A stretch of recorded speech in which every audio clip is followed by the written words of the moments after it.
Zimbabwe tiri pano paShurugwi ndaona mukana wokutaura naSuperitendent Zimunya. Hanzi kana vari pano ndo vanenge vachinzi amai vanenge vakachengeta vasungwa vedu vechidzimai. Saka tiri kuona nguva yekuti timbotaura navo zvishoma shoma kuti tinzwe kuti zvakamira sei vari pano, since vanenge variwo amai vanenge vakachengeta vasungwa vechidzimai. Ndinokuchingamidzai Superintendent.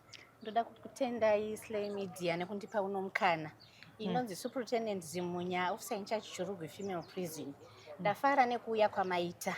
Tine vasungwa vedu vechikadzi, tiri kuvapa maskills akakwana ekuti kana munhu akabuda anove self sufficient.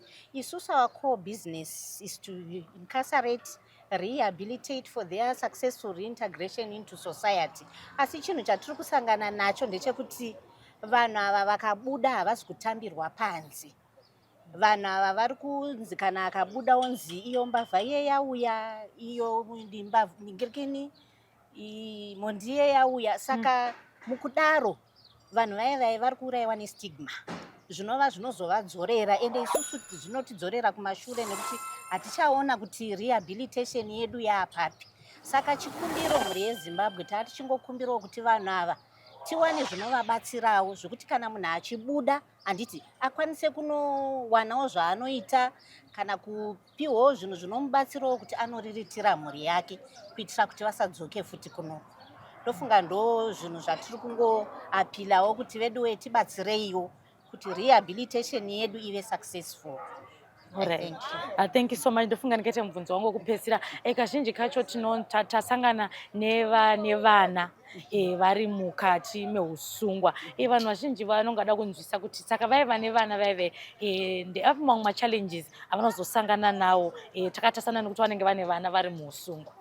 Machallenges avanosangana nawo ndeyekuti kana mwana akanga tiri kuti isusu according to Prison Act yedu tinochengeta mwana from 0 to 59 months. Vamwe vanozotadza, hama dzinozotadza kuya kuzotora vana. Saka tinenge taakutotsvaka kuti tiendese mwana kusocial welfare. Plus kana mwana ari munomuka haisi nzvimbo yakanaka yekuti mwana agare. Inenge ine vanhu vakawanda, tinenge taakutoabhusa mwana haasiri akasungwa, haasiri akapara mhosva. Saka tinenge tichingoti mwana ngaasununguke, anogara pakasununguka. Okay.